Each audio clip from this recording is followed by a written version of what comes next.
You brought up earlier the Americans with Disabilities Act, which I'm really glad you raised because, of course, is the centerpiece of where these accommodations come from in a way. And also LSAC themselves, the Law School Admission Council, has had some issues with them over the years in terms of granting accommodations. I'm wondering if you could share about what changes you've noticed during your career as LSAC has kind of changed how they handle the accommodations process given these kinds of lawsuits. Well, that's a good point you're making. I've been doing this type of testing for 12, 13 years, and so I have seen a big change. Um, Within, let's say, 8 years ago or something, that was still the time when uh, I felt on my end of it that LSAC was being really unfair to people, that people would come with, substantial need, substantial deficits.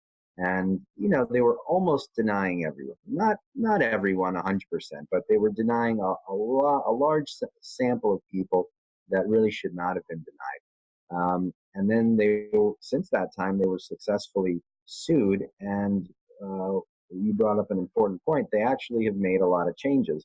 Um, I can't speak to the changes that they've made on the whole. I can just say what it looks like on my end. What it looks like on my end is that they've become much more fair, and that when a person does come in and they have a thorough evaluation that's done in a comprehensive and thoughtful way, if those results show that there's impairment, they're pretty fair about judging that now, at least from what I can tell.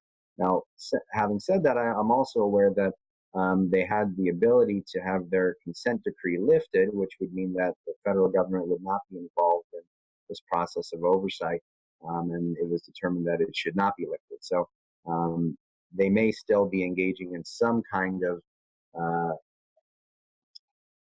bias when they look at some people's evaluations, but as far as what I can tell, they've become much more fair and even-handed over the years. Thanks for tuning into the show. Please subscribe if you haven't done so already to be notified of new episodes as I release them. And feel free to reach out if you need anything at all as you move forward with your prep. I'm happy to help however I can. In the meantime, I'll wish you all the best and take care.